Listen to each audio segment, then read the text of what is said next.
Okay. Ready? Yeah. Like now? Right now? Like I'm recording right now. Like right now? Yeah. I'll be right. Now. Now? Yeah. Right now? Yeah. Now. Like now? Okay. I swear to God, if you don't start, I'm going to stop again. Welcome back, Inebri-Art listeners. Welcome back to this week's podcast. And we're just here to mention a quick little blurb. To this month's, our sponsor is Kristen Winkelbauer of B-Box. And the B-Box is a quarterly subscription service where you can get, it's all sorts of prints, artwork, keychains, these cool like wooden laser cut pieces of art that Kristen herself does all the art behind this. And there's several steps to each one. There's a $15, a $25, a $35, and a $45 price point for each box. And obviously the more expensive the box, the more cool stuff you get inside. And it's just got a whole bunch of prints, stickers, all sorts of cool stuff that you can appreciate her art. She does really beautiful work, and so she's our sponsor. She sent us a couple of B-boxes to give away at our events this month. So if you attend the craft beer coloring or life drawing, we're going to have a chance to give away a B-box. And we also have a little gift bag that we have to give away also at those events. And we have the Queen Bee box, which is the $45 price point on that, the deluxe box. And that will be added into our prize package for our Facebook followers. So if you already follow us on Facebook, you're entered. If not, make sure you follow Inebri-Art on Facebook, and then you'll be entered into all our drawings. And make sure you check out Kristen's artwork at, just search for Google the B-Box, and check it out. And if you don't want to subscribe on a quarterly basis to this, you can even just buy it one time, give it to a gift. I think it'd make a great gift. So check it out, the B-Box. Thank you, Kristen, for being our sponsor. And let's get into the podcast.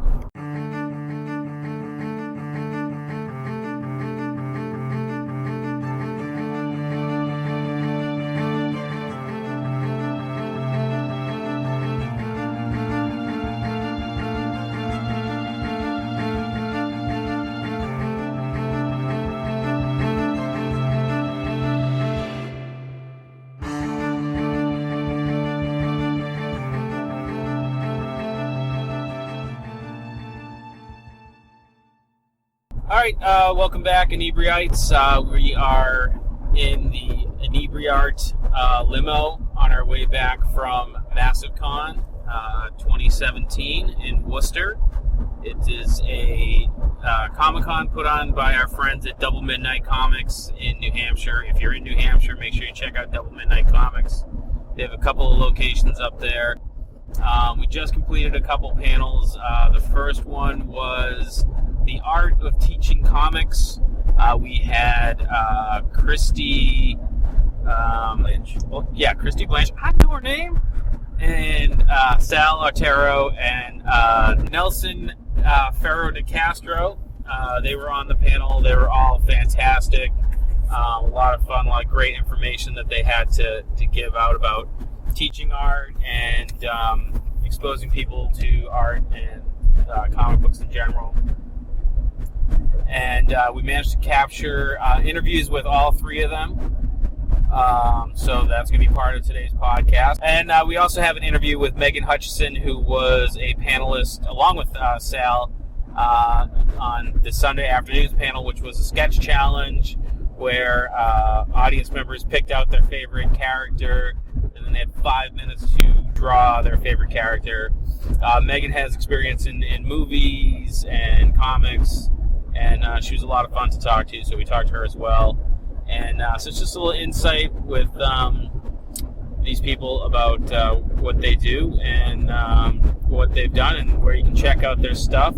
They were all great people, and we had a blast at Massive Comic-Con and saw a lot of good friends, some former podcast guests. Dan Kern was there. And so check out the podcast and make sure that you like, comment, subscribe. Follow us on Facebook. right now we are getting very close to giving away a prize package, which I think now is close to $200, if not more. There's hot sauce, there's t-shirts, there's comics, there's trade paperbacks, there's trinkets, and all sorts of cool stuff. I think some Guinness chocolates are in there. So we are very close to 900. This is our biggest prize package as of yet, and I think our 1,000 followers is going to be even bigger, so make sure you check that out. And we'll see you next week on the podcast.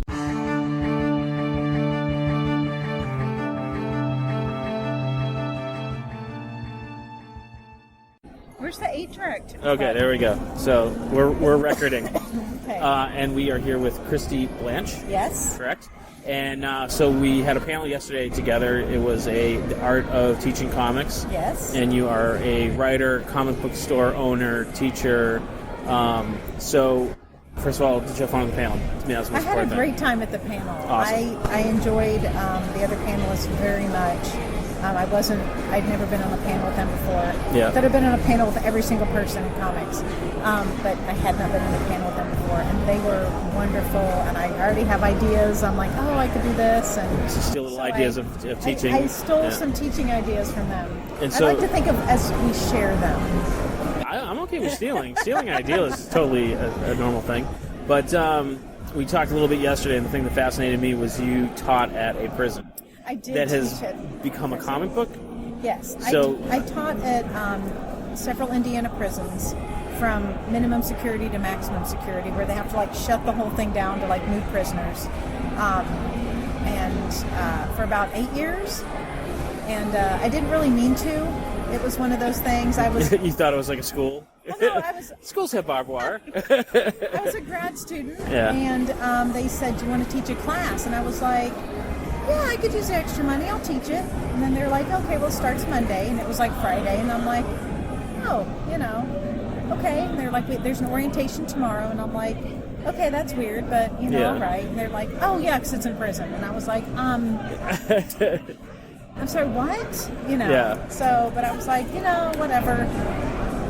It was one of the most interesting experiences I've ever had. Yeah. The first day when I walked in, in the movies when, you hear the clang. Right, yeah. It totally happens. And it clanged behind me, and I turned around and said, I've changed my mind. I need to get out. And they're Yeah. like, no, but you got to go over there. Yeah. Because no sense of humor either. Right. And I'm like, I'm really not joking. I'd really like to leave, But I got it together. I went out there, and I was like, so where do I go? And there's this whole beautiful courtyard.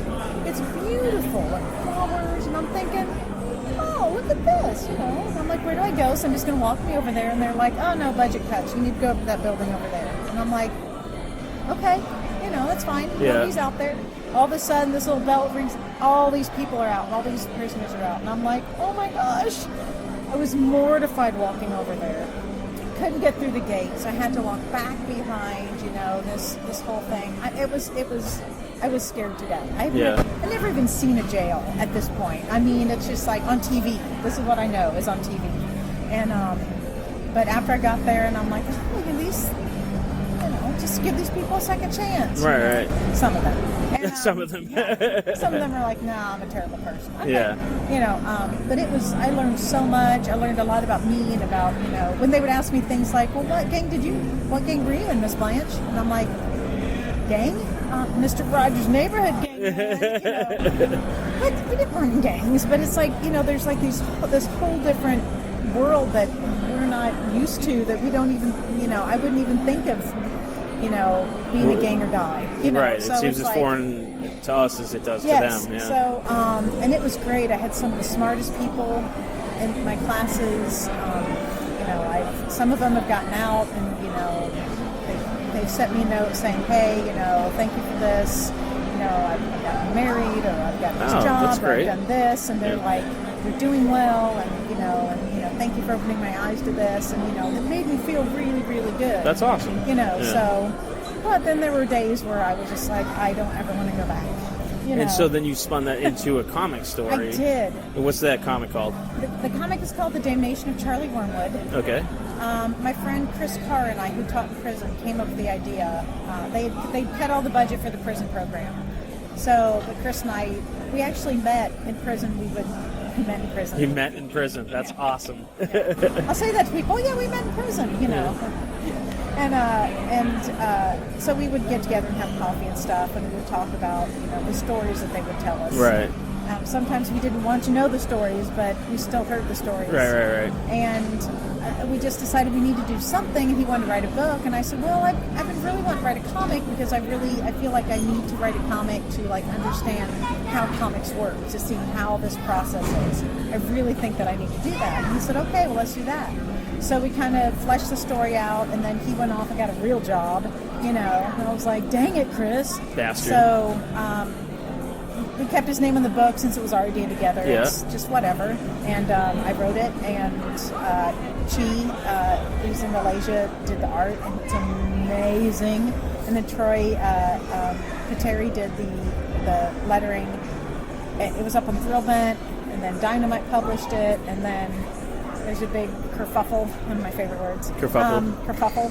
I like. It wasn't a negative kerfuffle, just some things happened, and so somebody else was going to publish it, and things happened. So we're still trying to find a home for those last few issues of it. It's all written, it's all up there. Thrillbent kind of died, so it's like there's this wonderful ending. So did you get people like emailing you or whatever? I had a guy come up here yesterday with the book, which I don't have here. I didn't bring it because we're in the kids section. Right. It's not exactly kid friendly. I mean, there's death by pig and all sorts of things. And he was just like, oh my gosh, I love this book, and blah blah blah. I was like, oh, this is so awesome. It's like, did y'all see this? And he's just like, when am I going to read the end? And I'm like, soon. I'm working on it. I just finished my doctorate in May. So doctorate in education. Okay. So the road to that was a little bit.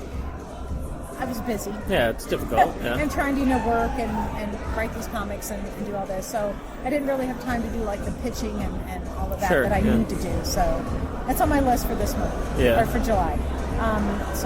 But yeah, it's just it's fun. The stories in there are cleaned up and real. Everybody's names, of course. I didn't use anybody's names. Right. I don't remember most of their names because they all went by their prison name. Heron. And I'm like, I don't think I would call you Heron. But it was an interesting experience. Nice. So where can people go to check out that comic? You can buy it online at Comixology. Okay. I think Thrillbent still has it up. I'm not quite sure what's going on there, but it is on Comixology. You can, find me on Christy Blanch, and I can direct you to a comic shop that has it.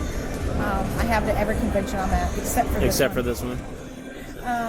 Again, I didn't bring my Tales from the Crypt either because it's very, dark. Now is the perfect time to give kids nightmares. My daughter read it and went, "You all right, Mom?" Yeah. Well, just thank you for taking a couple minutes to sit and talk with us, and it was a pleasure to meet you. All day long. Nice. Actually, I pretty much do. So comics and coffee and dogs and John Wick. So and hopefully you get back out here to Massachusetts, and we'll run into you again. Yeah, I love it. This is great. Yeah. I'm ready to. I'm not ready to go home yet. So Yeah. I haven't had near enough seafood. So, oh yeah. Yeah.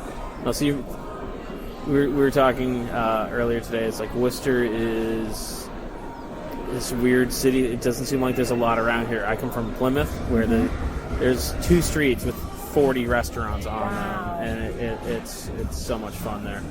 But we had a good time this weekend, and and I learned how to say Worcester. Worcester. So Worcester. Worcester. Worcester. Worcester. Worcester.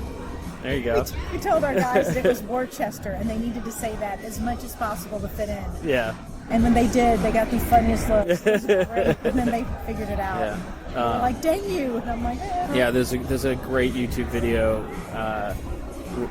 and it's like people across the country trying to pronounce Massachusetts towns. It's pretty funny. Worcester's in there a lot. Well, I think like people in this area and then people outside, they have different pronunciations for it. For Worcester? Not really. Somebody said it's Worcester or it's Worcester. So I don't know. Well, in Massachusetts we drop the R, so it's Worcester. Yeah. Yeah. So but it's pretty. It's we have some good ones like Lemonster. That's I'm going to start telling people Muncie is Muncie. Sure. So, But thanks again. We're going to go meet up with the other guys from the panel, and thanks for taking time. Thank you so much. It was a pleasure. Awesome. Thank you.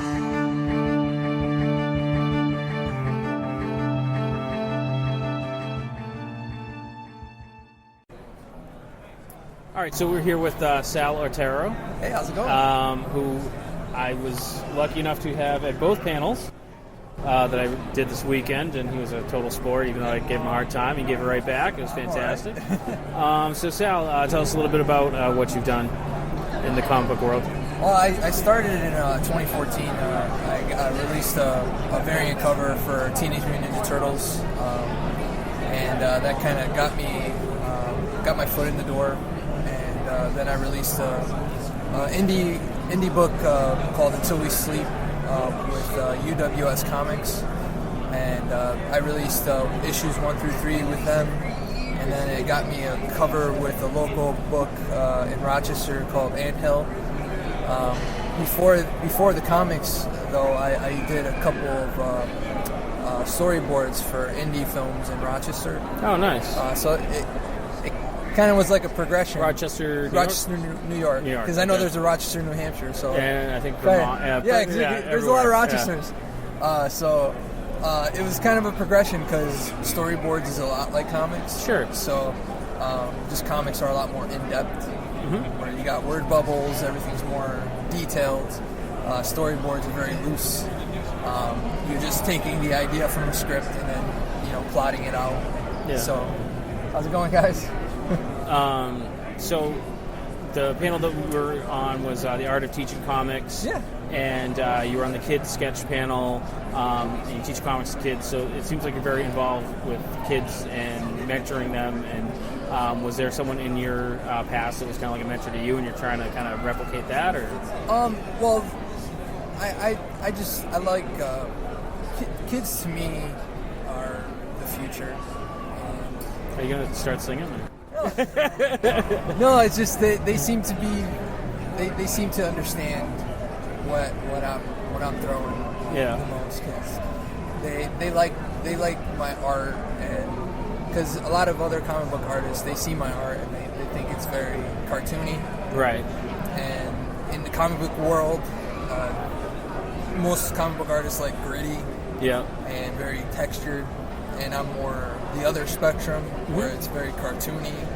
The colors are very vibrant, right? And the kids gravitate towards that, so the kids want to learn how to draw that. Right. And I did have a mentor, but it was later in life. Yeah. And he was actually my martial arts teacher too. So he taught me martial arts and art. And I just want to say that I am clearly pretty brave, because I've been messing with you all weekend, and you can definitely kick my ass. Oh no! So that's the thing, is a real martial artist would never hurt anyone. Yeah. Unless it's a they feel self-defense truth. thing. Yeah. Right. Yeah. I'll only defend myself. So, with a martial arts background, you draw comic books. Is there like one character that's a martial artist that's like you're like really like that guy? I want to draw his comic, or? Oh, absolutely! Like that's why I love the Turtles. Yeah. Because I love Ninja Turtles, but I've always wanted to draw Daredevil. Okay. Yeah. And the Turtles are the closest thing to Daredevil. I can totally see that. Absolutely. Yeah. So yeah. It's like I'm drawing 4 Daredevils instead of 1. Right. Nice. But even though Superman and Flash are my favorite superheroes, Daredevil is like my favorite martial artist. And then I love Kato from Green Hornet. Green Hornet, yeah. And so if I ever drew a Daredevil comic, I would draw it as though I'm drawing a Kato comic. Yeah. But with Daredevil. With Daredevil. Nice. So I would use a lot of the Kato character from the Green Hornet. Yeah. And throw aspects of that. And how did you feel about the Green Hornet movie that came out? I dug it. Yeah. My thing is, I'm not like most nerds, where I don't throw a hissy fit about every little thing. Yeah. So it doesn't have to be perfect. It just has to be like. Because to me, everything's an adaptation. Yeah. So you take something, it's your twist on things. Sure. So even the Michael Bay films of Transformers, they suck ass, but it's his version of it. You know, it's like. What did you feel about, because he did Turtles, right? Yeah, but he produced them. Yeah. And those Turtles were okay. Like, they weren't the best. Yeah. But I liked it. You know, it was fun. It was a popcorn flick. Yeah. You know, and you can't take the Turtles serious. It was missing Vanilla Ice, though. Yeah. Well, hey, it still had hip hop. Yeah. It's still based in New York. There's still mutants and still turtles. What else can you ask for? Right. And everyone complains about CG, but I was like, everything's CG. Everything's nowadays. CG now, right? You know, if it it's wasn't CG, people would complain about it. I know you're not going to take Jim Henson out of the grave. Right. Be like, hey, we need some puppets. You know, it's Still, Brian Henson's pretty damn good. yeah, but it's like, you know, Jim Henson is what made the '90s Turtles. Right. And because he passed away, that's Did he why, do those? I didn't even realize that. Well, his studio is Yeah. what made the '90s Yeah. and the '89 Turtles what they were. Oh, I didn't know that. That's why Part 3 suffered so badly. Oh, They didn't have the weren't puppet involved. studio. I see. You still had Golden Harvest do the martial arts aspect, Yeah. but the puppetry was so off. Like there was Huh. parts in Part 3 where the mouths weren't even moving, but the actors were talking. Oh, wow. I still liked Part 3, Right. but I'm a sucker for feudal Japan, samurais. So Right. everyone thinks that's the worst one. I was like, no, the worst Turtles movie by far, I would say, is the New Generation. The new Michael Bay one? No, Oh. that horrible series that was on TV. Oh, okay. The yeah. Next Mutation. Right, yeah. We don't even speak of that one. Yeah. True Turtle fans, I didn't even bring it up. It's like John Cena, you can't see it. You can't see it. Cool. Well, Sal, it was an absolute pleasure meeting you this weekend. Absolutely, And man. I can talk all day, man. yeah. Where can our listeners find your work online? Well, I'm all over the place. Yeah. I'm on YouTube now, Otero Studios, slowly building that we were channel. talking about the YouTube thing you're working on. Yeah, the yeah. Art so Sensei? Art Sensei, I'm building that. Yeah. And then I'm going to put my comic book, I'm going to make like a YouTube series of it. Yeah. And then I have a couple videos on there. I'm kind of a dead mall enthusiast. So Okay. I like to put up dead malls because a lot of the cons I go to are at dead malls. Yeah. So I'd like to record it. Oh, nice. I know it's a weird hobby, but Sure, but yeah, you know, whatever. everybody has a weird hobby. Yeah. And so then I put up some videos on there, but slowly building that channel up. And then I'm on Instagram, Otero Studios on there. Facebook is Otero Studios as well. And then Twitter is Leash and Long 10. But Twitter has been kind of dormant lately because it's become more of a political thing out Yeah. there and less about comics. Yeah. And I don't really like to talk politics, and I just like to talk comics, art, martial arts. Awesome. When anybody starts getting into politics, I'm like, my face just glazes over. Glazes and I'm over, like, you start "Ah." thinking about turtles. I'm like, guys, let's talk about the real problems in the world. Superman versus Batman. I don't care about all this other stuff. Well, Sal, it was an absolute pleasure. Thank you so much. Hey, thanks for sitting with me. Yeah, talking. hopefully we'll meet you at another con. Absolutely. Excellent. Thanks, man.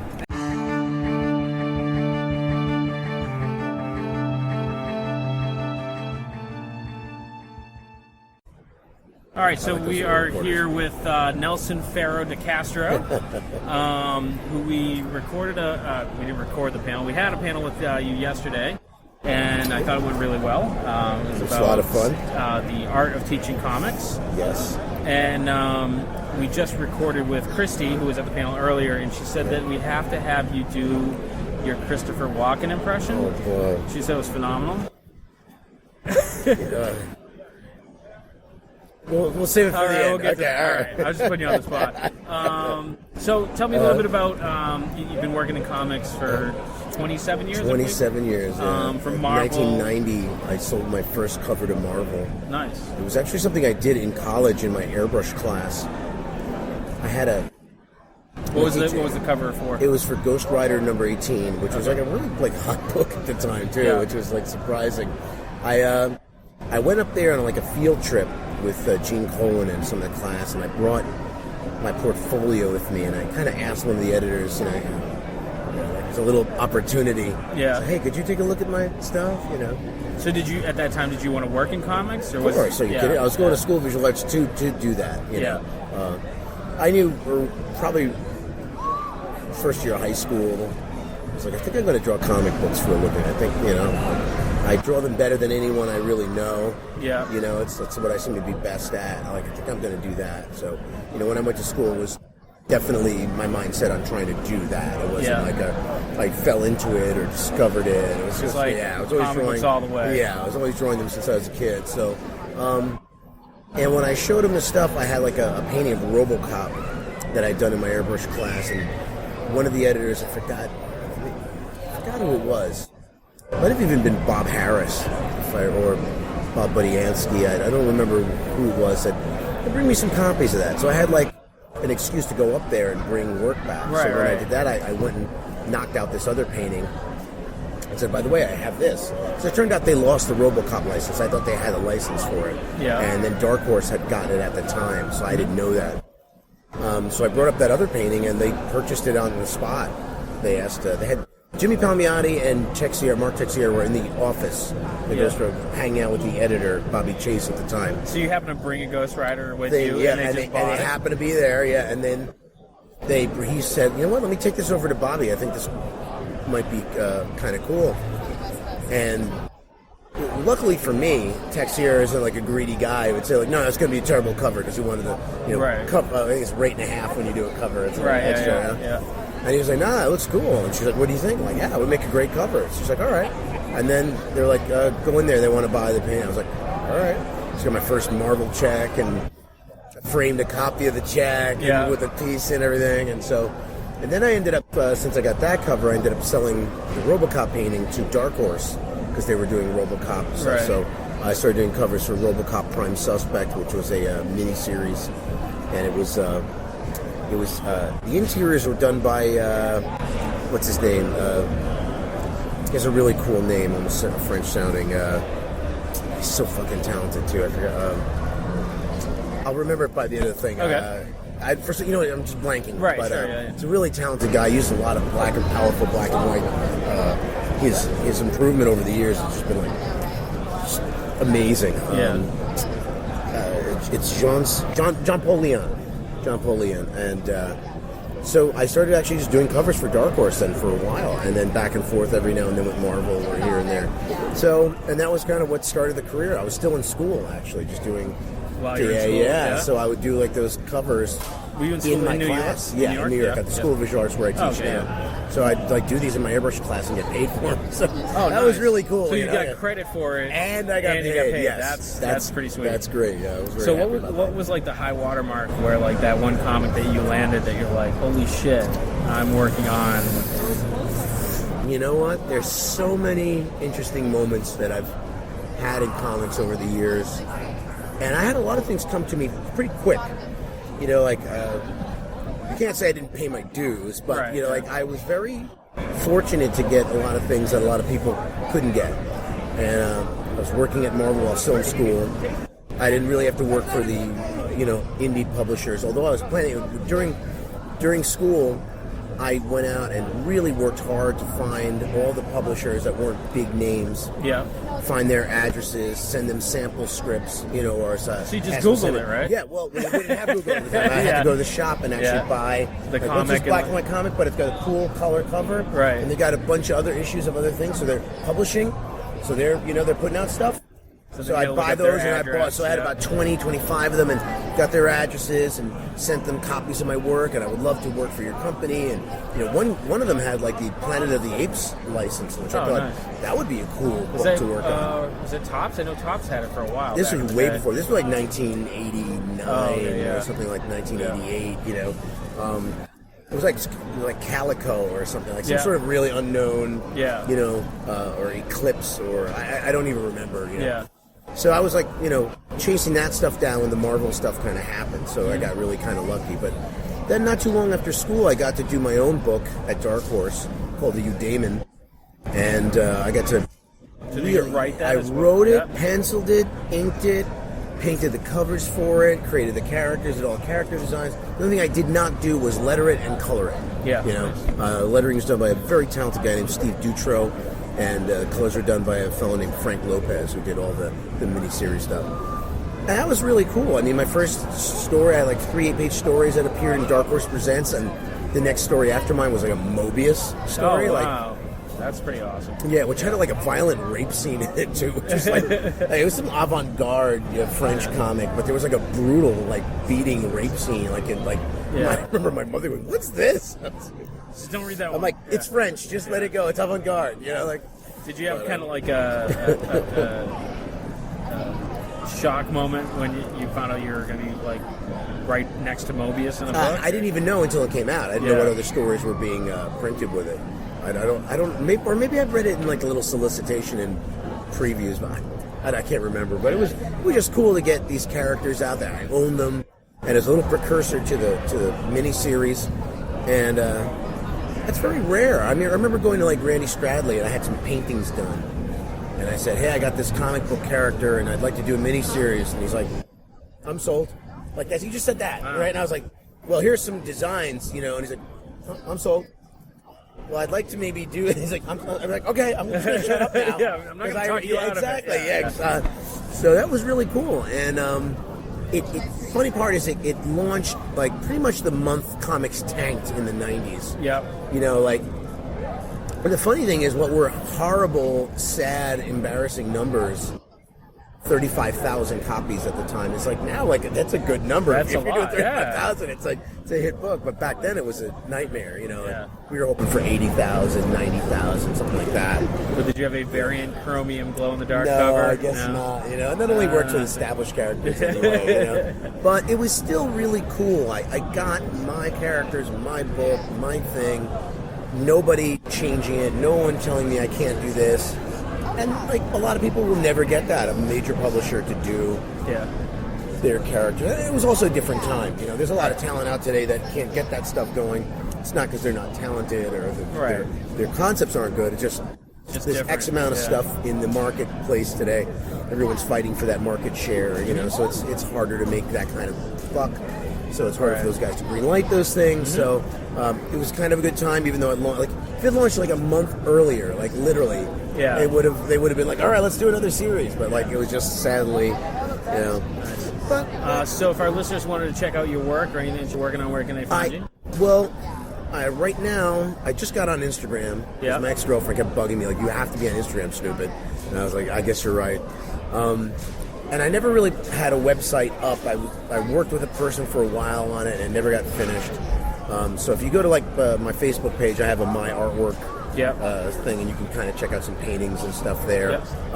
What I'm doing right now, I'm working on this project called Megadroid. Yeah. Where it's a heavy metal record, actual album, along with comics. So each character, you know, and each song has its own backstory, and it's part of this universe. Cool. Yeah. And so I'm doing Are you doing the music for that? I did all the music for it. Wow. Yeah. Okay. It was mixed by Joey Z from Life of Agony, and it's mastered by Jay Frigoletto, who's did like Alice in Chains' new record, and Blondie, and NXS. Like you name it. It's top. You know, it's the real deal. Yeah. And what's cool is we're launching Megadroid as the first issue.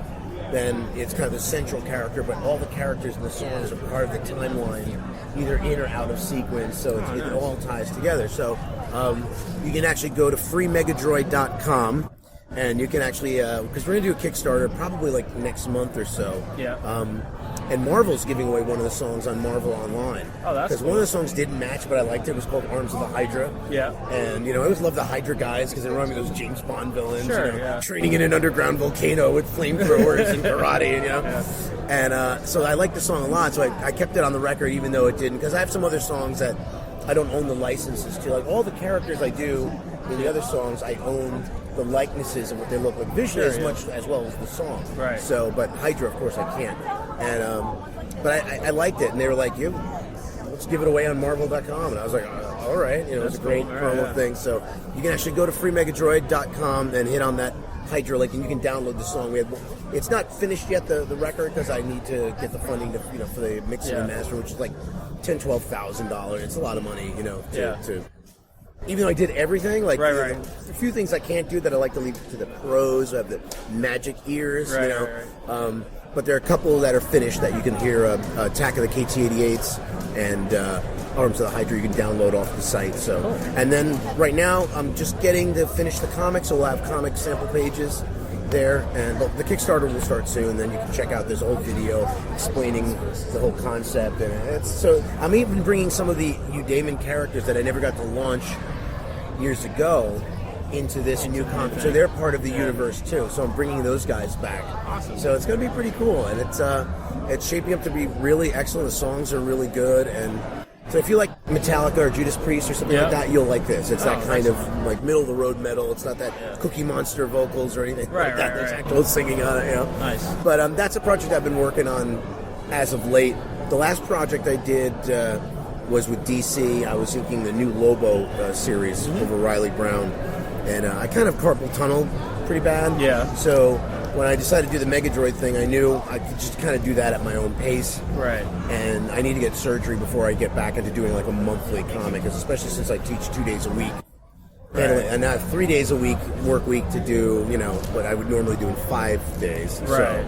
So it means long hours that I can't really kind of abuse my wrists like I used to. Right. So, but I haven't been bugging Marvel for work. And that's what you got to do. Is you got to call them up and come on, dude, what book you got for me? And keep sending them, Xeroxes of your stuff or emails and stuff. Yeah. So I've been kind of like slowing off on that just to finish Megadroid. Now it's kind of like finally done. Right. I have like one or two pages left to pencil of the first issue, and a lot of it's like colored and inked and lettered so far. So like almost at the finish line and like ready to roll. So that'll be the first time I've done again a creator-owned thing. And I think most of the creators today, they have to have something. Like you can work for Marvel and DC for 30 years, and in the end, like you own nothing really, Right. Unless you got a really good deal with Marvel and it's set in stone and it's written in a contract. Yeah. Like I think some of the Image guys, like I think like Liefeld, since he created like Deadpool, I know around that time they were like giving the guys like partial ownership or a certain amount of royalty rights. So if they make this or they make a doll, you get money, and if I'm not sure if they're really doing that anymore, Probably not. Yeah, and a lot of guys, like, listen, if Herb Trimp created Wolverine, right, like, where's his payday? Zero. Right. And, in Marvel's defense, like, he created it, but everybody else developed it, right? And if you give out money to everyone who ever drew Wolverine, everyone you who broke. who created every character. Yeah, exactly, So, like, I get that, too, So I think it's important to work for the big companies because they are great to work for. The characters are great. They are iconic. But in the end, you also need to have something of yours. Right. Or you're going to end up kind of an old man with nothing. You know what I mean? And so you have to kind of find that balance. And I think a lot of guys are doing that. They'll do a book and they'll take a little break. They'll do something for Image and put it out. And, and that's great. If you own that and it has success, like Preacher. Yeah, exactly. Yeah. I mean, listen, that's also like winning the lottery, too. It's like, I like to mess around with computers. Look at the Google guys. Like, yeah, they're kind of, that's a rare thing. A lot of guys like to mess around with computers, right? Yeah. But you got to, if you're not in it, you're not going to win it. Right. So you got to, and it's also a great thing where you can actually, hey, I'm good. Thank you. Sorry about that. They're used to people coming up. Okay. We record a lot of times in bars. Oh, yeah, okay. Yeah. There was a very lovely young lady who said hello, so, all right. I encourage you to join the kids' costume I lost my train of thought. It's just getting started now. Upstairs in the It's you get to create everything. You get to, like you can kill a character if you don't like the character. You can redesign their costume. You can, tell all the stories that you want. It doesn't matter whether the editorial says that's right for our character or not. Like, it's my character. I know what's right. And that kind of freedom. And sometimes they're just looking at the dollar amount. They don't want to kill off a popular character or something like that. Yeah, sure. I mean, listen, that's stupid. That's like shooting yourself in the head, like because you got a headache. Like that's probably. No, I mean, there's some popular characters and really famous things that die. It's just. And somehow they end up coming back at some point. Yeah, I mean, how many characters really never came back? I always said Batman's parents. Okay, all right. That was it. That's good. Yeah. That's good. Boy, you put in a lot of work into this. I used to own a comic shop. That seemed to always be the thing. Be like, oh, they always come back. I'm like, unless you're Batman's parents. So. Well, I think even Phoenix came back at some point, sure. and then even Thunderbird, like the old X-Men guy. I think they brought him back. So that nobody really stays dead, and that's one of the things I kind of like about The Walking Dead. Which is like, you fall in love with this person, and they're dead. Like that's the reality of life. Like shit, But yeah, you get to do what you like to do. I find it's a freedom that very few people get. And some people don't like that. Some people aren't. They're good at handling a character within a realm of something, and they make you do this and that. But if you give them complete freedom to create something, they don't know where to start. Right. Too. Like that can be. And dude, it's hard. Like coming up with a name for a character, like a generic name for the CIA agent. Yeah. That doesn't sound like, Detective Stone, that's too cliche, and then, but it can't sound weak, or like, and you can spend like a month just like on a stupid name for one goddamn character, and things like that can drive you nuts, batshit, I'll be honest with you, but. Well, Nelson, thank you so much, man. Thank you. It was Very an nice absolute talking pleasure. to you. Right? And hopefully we'll get you next time you're in. You do cons a lot in Mass? Nowadays I kind of only do cons where I get like invited out. Yeah. So if a convention will pay my airfare and like hotel or whatever, like I'll go. Yeah. But like there's some conventions that they're actually trying to charge a guest for a table. Like New York Comic Con, they want $500. I'm like, are you out of your mind?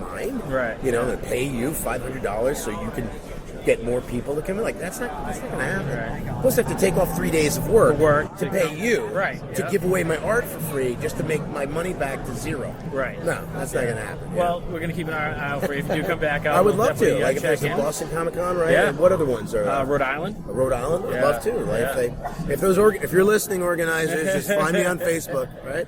All right. All right. Awesome, man. Thank you so Pleasure. much. All right. Thank you. And one last, freemegadroid.com. There we go. Absolutely. All right. We'll include a Plug. link. Shameless plug. Hey, right? that's how they work, man.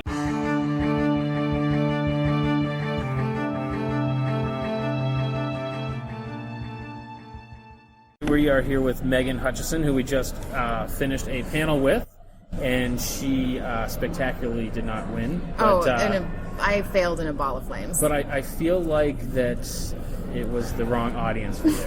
Maybe. So, Megan, tell us a little bit about yourself, like what you do, and some credits and whatnot. So I draw stuff. Yeah. Right now I'm doing a book with Image called Rockstars. Okay. And it's out, not coming out. It's out. Yeah. It's out in stores. The trade came out last week. Nice. So we're starting up with issue 6 in next month. Oh, excellent. So, yeah, so that's ongoing. And then I also have another book out called Vesna. Okay. That's like a crazy gothic Mad Max kind of thing. Gothic Mad Max? Yeah.